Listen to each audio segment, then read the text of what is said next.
Welcome to another bonus episode of Hockey Inside Out. Now, the playoffs are definitely a long shot. It will take a miracle for the Canadiens, I think, to make the playoffs this year. But no one expected that to be the case. They are rebuilding.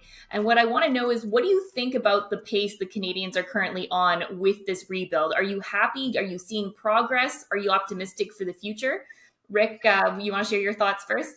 Well, once again, unfortunately, we have to bring up the injury bug to, putting a real snag into, the development of the group.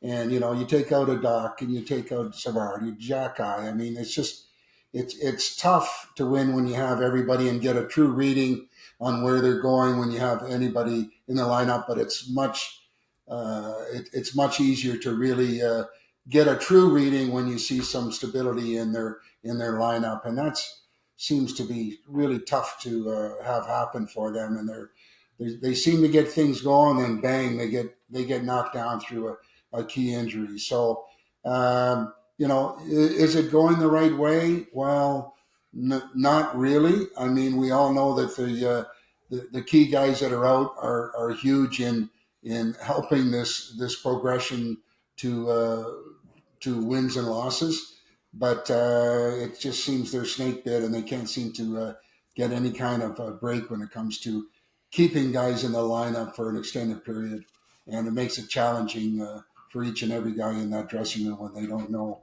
who's going down next. So, unfortunate part of the game, but they have to find a way to perform no matter what. Yeah, I think how you see the rebuild probably defines how well you think it's going, right? I think when I look at this team, I like to look at which are the players that I can see being part of the core when this team is competitive. And that's guys like Caulfield, Suzuki, Gouli, Slavkovsky, maybe Justin Barron, probably Arbor Xhekaj, not necessarily because he's in that same tier of players, but because he's such a unique player that it seems very unlikely that he'll be moved at any point. And he is developing into a very good player. All of those guys have taken significant steps forward so far this season. Obviously, Kirby Dach would be part of that group. He looked like he was going to take a good step forward, but then season taken away from him. So I think overall, when you look at what is going to be part of the future core, the results are still pretty good, even though so far this season, the team as a whole doesn't look that much more improved over last year. They are still improved, but it may look slow, but the guys that you're counting on to take big steps are taking those big steps. And that's a good sign to me. Yeah, I wrote a column this week on, we're seeing now why Jeff Gorton didn't want to use the P word for playoffs at the Canadiens golf tournament. This team just isn't ready to be a legitimate playoff contender. And as Rick said, the injuries just make that even more evident.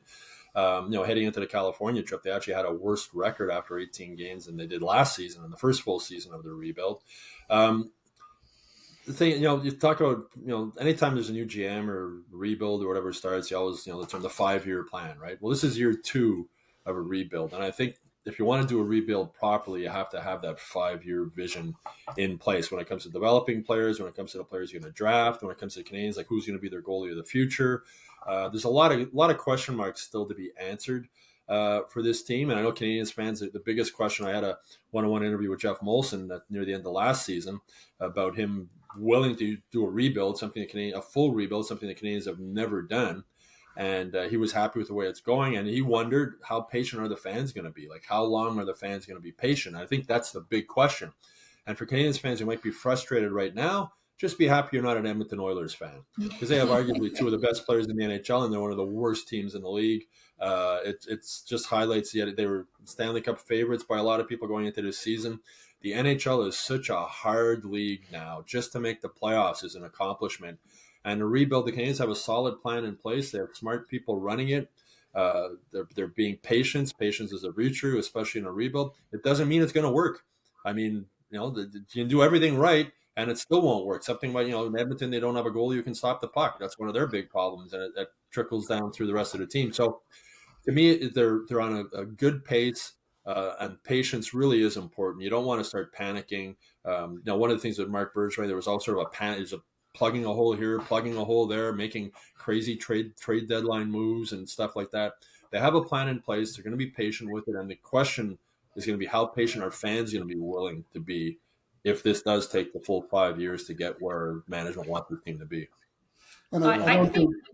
Sorry, Jess. No, I was just going to say, I think to me, the difference from other years is I think they have a proper coach in place with Martin St. Louis, is that he's a new age coach. And for the longest time, the Canadiens didn't have anyone that brought in a fresh pair of eyes or just a fresh philosophy. And the fact that he is also a Hockey Hall of Famer, it comes with a lot of respect. And I just think for a young team, this is the kind of coach that you need. And you talk about being patient. I think he's a patient guy. He understands the processes of all of this. So I think, that's something that's working in their favor, that they have someone that I think is going to be the coach unless, something really big happens, but stability, that I don't see him being fired in the near future in any time. Well, that's the key, Jess, is that management has a confidence in him and the pressure isn't on him to win right now. That's why one of the reasons why Jeff Gorton didn't want to use the P word. After Dominic Ducharme was fired and the Canadiens started doing better under Marty St. Louis, and Ducharme spoke about, well, it would have been easier for me if I didn't have the pressure to win.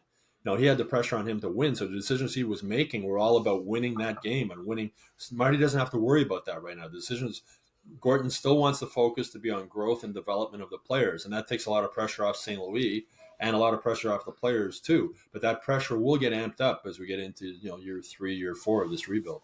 Yeah, and we talk a lot about development not being linear for players, but it's not for teams either. Mm-hmm. How many years have the Ottawa Senators been saying this is the year they're going to take the step, right? And they have a lot more of their pieces in place for their rebuild. Buffalo Sabres last year looked like they were ready to take the step, failed down the stretch. Okay, this year is going to be the year. They're going to push their way in. They've had a terrible start this year. They've been significantly worse than last year. They're starting to pick it up. But again, another team with a lot more of their high-end pieces in place than the Montreal Canadiens. So for folks who are impatient, if you're impatient now, I'm sorry to tell you, it's going to be a little while longer before this team is ready to compete and be a consistent playoff performing team. It's not close. It's just not close. No, you talk about build through the draft. How many number 1 overall picks have the Oilers had in top 5 picks over the last few years, and it's not working for them. It's the NHL's a tough league to win in. But on the positive, let's not forget it wasn't that long ago that we were sitting here and talking about, wow, what a group, what a great play of this one, what a great play of that one. It was like going, these guys really got it going. So that ingredient is still there. It's not come to show each and every night, but we did get some real positive feedback on this group, that they're progressing, and what they're dealing with now is some peaks and valleys. And the good news, if you will, is they have a group that has won, on a short-term consistent basis, and they understand what they need to do. Now they just have to keep fine-tuning it and allowing some of these guys to figure out that they have to bring their A game each and every shift. Yeah, I mean, they've shown this season, the Canadiens have shown they can compete with the best teams in the league when they're at their very best. They're too young and inconsistent to be at their very best for an extended period of time. Yeah, and let us know what you think about the Habs rebuild pace so far. Are you satisfied with it? Do you think that they should be at a different point at this point of the season? Let us know in the comments section below. And of course, check out Hockey Inside Out to see our full episode.